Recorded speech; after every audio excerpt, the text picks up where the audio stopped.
Leaseholders have been landed with huge bills to make their own buildings safe. Now, Newsnight has been learning about a whole new problem for leaseholders that has nothing to do with cladding and won't be solved by any of the new changes to the construction laws. There are blocks like Transport House in Salford, where leaseholders believe at least some of their financial pain could have been avoided if developers there had simply followed guidance in place when the building was built. Tonight we ask why the huge financial burden once again is falling on leaseholders to solve a problem that might well have been avoided. Here's Lewis Goodall.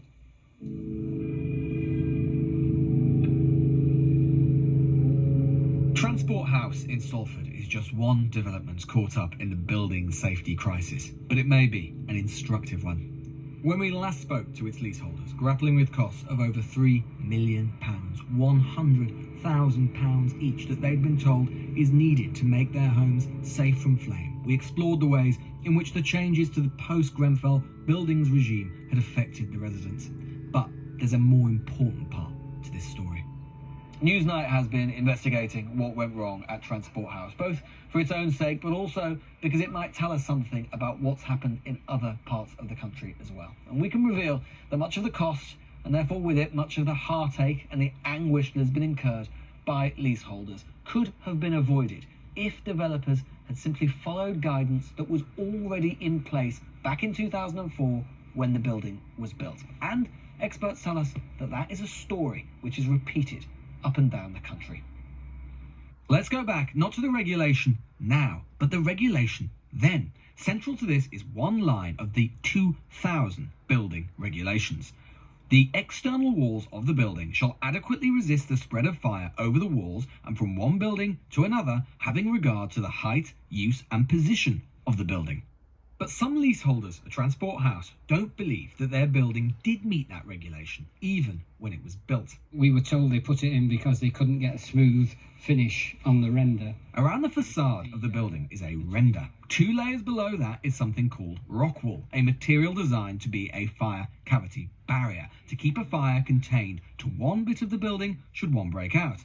The problem is what's in between, a thin layer of EPS polystyrene used to create a smooth finish on the external render. It is this, which is combustible, that we are told by experts effectively renders the fire cavity ineffective.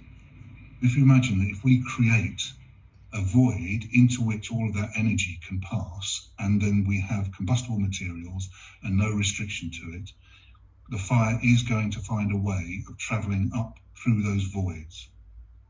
The physics of it also means that if you create a chimney effect, which is what we do by creating a restricted void, the fire will search for oxygen and extend its length by up to 20 times.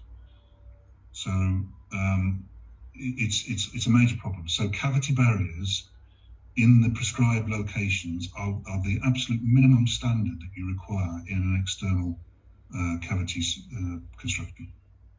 More importantly, we've seen documents which suggest that the freeholder, Irwell Valley, has concerns about this as well. In a letter to leaseholders, they say, the investigations also identified that there are insufficient fire cavity barriers around windows and party wall junctions. In minutes of a meeting between leaseholders and Irwell on the 10th of June, again seen by Newsnight, a leaseholder questioned Irwell about this very issue and whether the lack of fire breaks meant that the building did not meet regulations. The Irwell representative replied that this question forms an integral part of our investigations. And Newsnight has also seen a presentation on Transport House based on work by the construction consultancy firm BWP. In it, they say that government guidance at the time, called Approved Document B, said that cavity barriers should be provided. And indeed, the 2000 version of the guidance contains detailed reference to the use of cavity barriers in flats. So too does other guidance. That isn't the only way that the developers could have met the regulations. They could have installed something which did the same job as the cavity barriers, i.e., as the regulations put it, that adequately resists the spread of fire over the walls. But the very fact that this work is now looming could imply that they did not do so, or at the very least, that it wasn't very successful. So the important thing to realise here is that the leaseholders aren't facing an enormous cost as a result of some great change that has taken place since these homes were built. The importance of cavity barriers or such like were known at the time that they were built. They were in the guidance issued by the government. And if the developers in question had simply followed that guidance, then much of the costs that the leaseholders are now facing simply would not be happening. For leaseholders, it is perhaps the biggest injustice yet. When you followed every aspect of the law and you followed every aspect of planning and you've purchased your leasehold property through all the correct means, then to have something like a huge bill to fix mechanisms that should be in place in the first place, it's alarming. I feel like we're going to be the fall guys because we have no legal rights. On several occasions, we asked the developer, Lovell, to explain how in their assessment they met their regulatory requirements in Transport House, especially with regards to fire cavity breaks or an equivalent measure. They didn't answer any of the specific questions we put to them, but they did say, the design and construction of Transport House met the relevant building regulations in force at the time, more than 16 years ago, and the relevant building control completion certificate was issued, which provides evidence that the local authority building control was satisfied that compliance had been achieved. But that doesn't necessarily mean as much as you might think. The sign-off by building control of a building is just a random inspection of on a number of visits of certain aspects of the building. And every single building that has now had external cladding condemned and is being remediated, and everybody is aware of the costs of that going forward, has at some stage been signed off by building control. So saying that the building control has signed it and therefore it's acceptable is not adequate.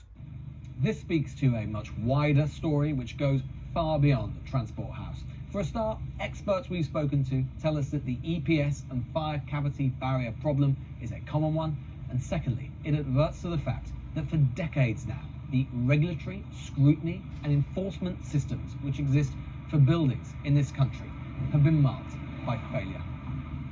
The Hackett report of 2018 laid bare the extent of the failure of our buildings regime. In her report, Dame Judith Hackett said that there was 1. Ignorance about the rules, which were too complex; 2. Indifference, with developers motivated too often by cost alone; 3. A lack of clarity on roles and responsibilities within the regulatory framework; and 4. Inadequate regulatory oversight and enforcement tools, all of which Dame Judith said had created a race to the bottom in development of Britain's buildings.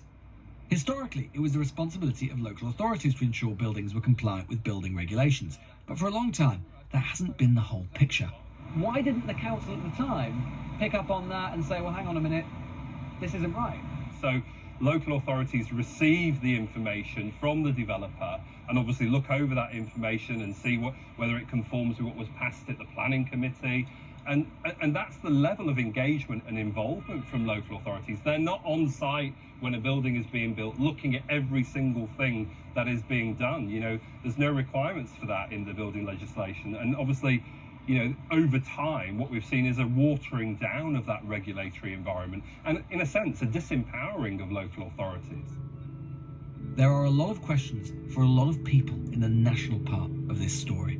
Regulators, national government, local government, freeholders, developers, 3 decades of an unsatisfactory building regime. Only the leaseholders have had no part to play, who are definitely blameless, and yet it is they who are being asked to pay the price.